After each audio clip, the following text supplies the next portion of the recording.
Hey guys, I'm Angie Martinez, and you're checking out Tanya on the Scene.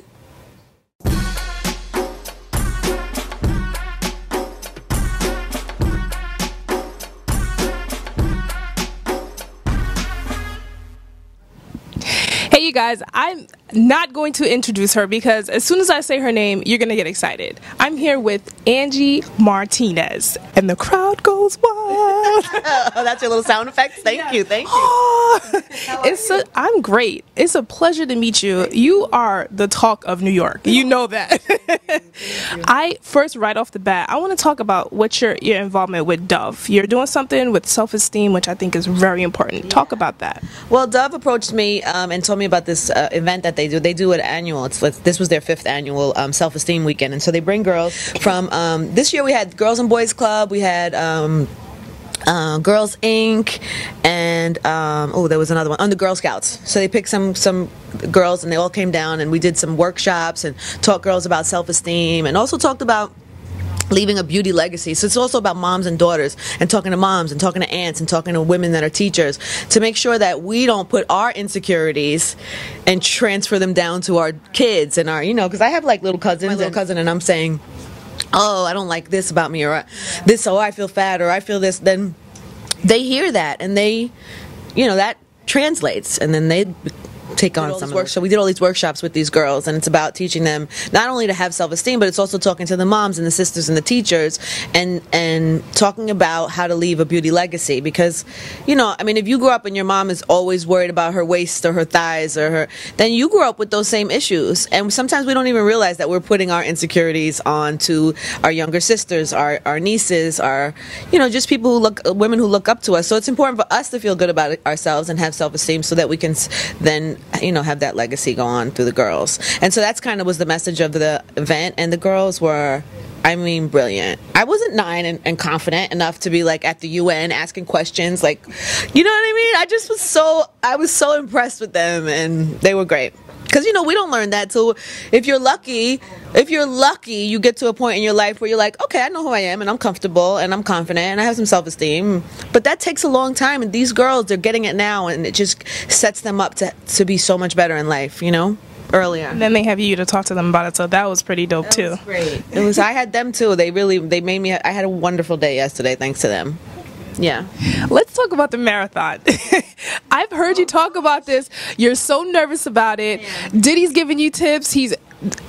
Tell us, November 2nd is coming. You still have some time. But not much. How do you feel as we're getting closer? You feel like you're ready for this? I don't know. Yes. Everybody says, but you have to be positive. You have to say you can, and then you can. I'm like, okay, if that's what I'm supposed to say, I'll say it. But it's scary. I've never, I'm not somebody who was a runner until I just started training for this. And listen, I've already had accomplishments that I didn't think. I ran half a marathon last week in Central Park, and I'd never done that. So that part was great, but I can't even enjoy the moment of an accomplishment there because I'm so like looking forward. I'm just like forward thinking and looking at November 2nd. So I'm anticipating it to be really challenging, and I'm just anticipating that I don't care if it takes me 2 days. I just need to cross. I just need to finish. Yeah, that's the goal. And I'm running for a really good charity, so I just try to keep reminding myself it's not about me. I'm doing this for somebody else. So let me just keep going. Yeah. Which charity is it? It's called Pitch In Foundation. It's CC Sabathia from the Yankees and his wife Amber started this, and they do great stuff. They have like backpack programs, and I believe they're trying to build a baseball field right now for kids, and just really cool stuff. So I'm happy about that. This interview, I've been waiting to do this for a very long time, and I want to keep you forever, but I won't. So I have 6 questions that I have for you. So first, hopefully you won't throw me off. But that's how I prepare. But how does Angie Martinez prepare for an interview? Well, I think first off, you need to be involved in the culture so that if somebody pops up, you already know what's going on with them, and somebody, I had Nas come in like last week, and it wasn't a pre-play. We didn't really. It was like last minute. Nas is coming in. Cool, he's here. Nas, what's up? But I have to know that he just released the movie, and that it was at the Tribeca Film Festival, and Robert De Niro came out, and it's like if you're part of the culture and you pay attention, then when it's thrown at you, you're prepared for it, and that happens a lot. So that's part of it. And then secondly, I I don't really believe it's good to be prepared, but sometimes somebody will say something and you have to be able to just go with it. Yeah.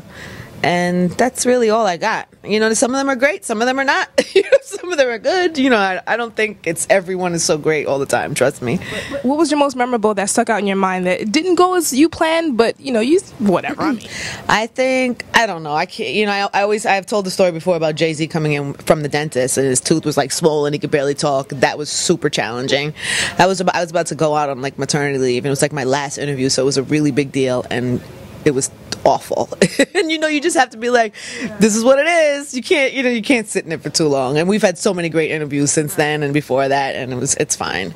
You know, they're not always gonna be great. It's like a professional baseball player. They're not gonna win every single game, but if their average is pretty good, then then that's great. I look at what I do the same way. You know what I mean? Has there ever been a time that, I know you said you have to know the culture, but has there ever been a time that someone comes in the studio, even if it's a surprise guest, but you just have no clue who they are? And how did you handle that situation?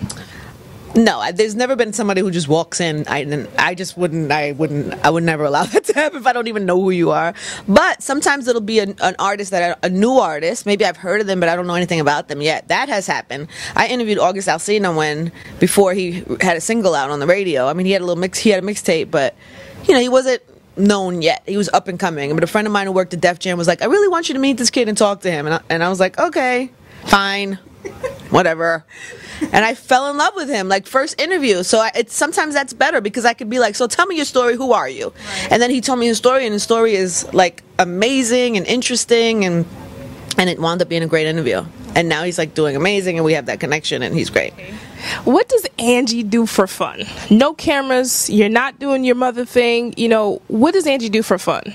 Honestly, for fun, I am doing my mother thing. Like, hanging out with my kid is the most fun thing ever I could do. Like, I honestly, we're gonna go. Like, I've been really busy this week, so I set up a little something for him and I to do on Saturday. Like, we're gonna go to some museums and just like order in and eat in front of the TV. Just really regular fun, quality time. And I can't wait to get to that. You know what I'm saying? Like, tonight. We'll do it tonight into tomorrow. So that's like the best thing ever to me. I mean, I like hanging out with my friends. I like going out sometimes, but that's everything. That's the best part. My last one is a question, but really a request. Okay. I hope you guys are ready for this. I would love to reenact your verse from Ladies' Night with you. With me? No, yes. You're on your own. I want to see you do it. Oh, see, that's what you mean. Going off the cuff. I got you. Ready? I got you. Ready? Oh gosh, this is gonna be awkward. It's Ladies' Night. What? It must be Angie on the mic. The Buddy P. Rican got the sugar, got the spice. Keep the L's tight.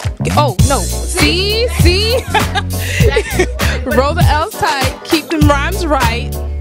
I just made some mother of last night, and I'm the rookie on the Southside team. Me and Kim is getting cream like that man Louise, but on chrome. Never leave that push alone, cause if I say it's on, then it's on. That's pretty good. That's pretty good. It's so funny. Somebody recently, and I never do it, but somebody recently called because they wanted to do like some reunion thing, or they wanted me to do that somewhere, and I just was like, I can't do that right now.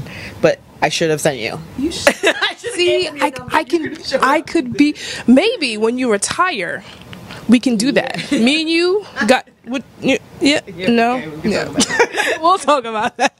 Angie, it's been a pleasure. It's really nice to meet you. Power 105, 2 to 6. You guys have to tune in.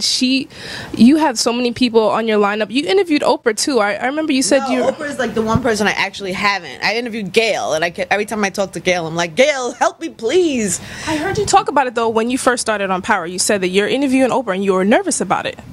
Oh, I interviewed Oprah briefly for Extra. I did, but it was on the red carpet. It was a couple of questions. It wasn't like a sit down, let me interview Oprah Winfrey.